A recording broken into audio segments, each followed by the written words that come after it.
Puis j'avais un truc, c'était l'écologie qui traînait quelque part à ce niveau-là, depuis tout petit.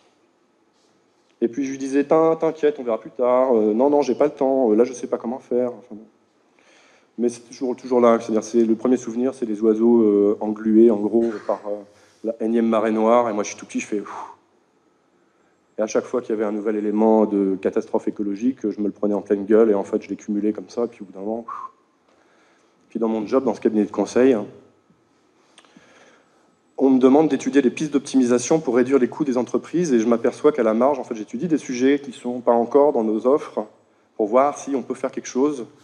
Et très souvent, je remarque, parce que j'ai un petit radar collé là-dessus,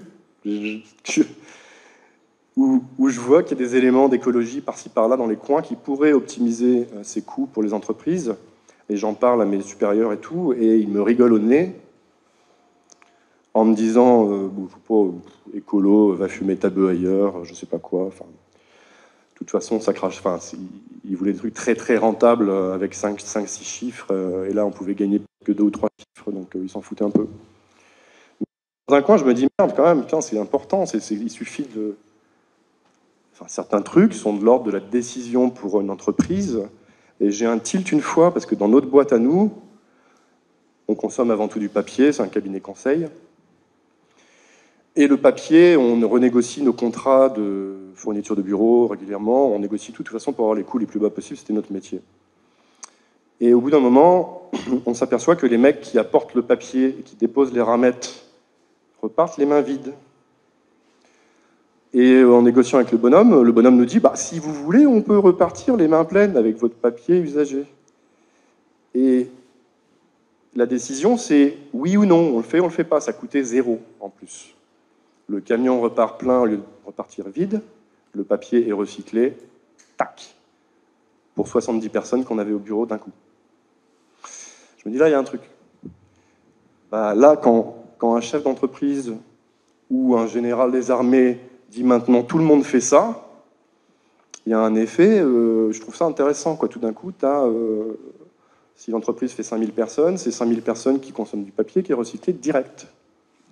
À coût 0. Je fais bon. Là, vous avez vu, c'est marrant, il y a ça, puis il y a ça aussi. Si on creuse dans les coins, il y en a encore. Ouais, mais on s'en fout, nous, on veut faire 100 000 euros par mission, donc arrête tes conneries, puis travaille un peu. Et bref, comment amener un deuxième projet ça m'a pris, je sais pas, 3-4 ans. Je me suis dit, merde, mais qu'est-ce que je vais faire? Au début, je me disais, bon, on va travailler pour des individus, des petits gestes pour la planète, tout ça, pourquoi pas? Mais je me suis dit, bah, peut-être qu'au niveau des entreprises, si on change un peu la perception d'un patron, qui a des effectifs et tout, en fait, on peut avoir un effet domino assez rapide et hyper efficace, en fait. Bon, les conditions, c'est que le patron, il ait envie de ça, quoi. Mais je me dis, je vais plutôt travailler avec des boîtes, je vais essayer de transformer les entreprises. À cause de ça, je me dis, peut-être que je peux avoir plus d'impact comme ça, en fait.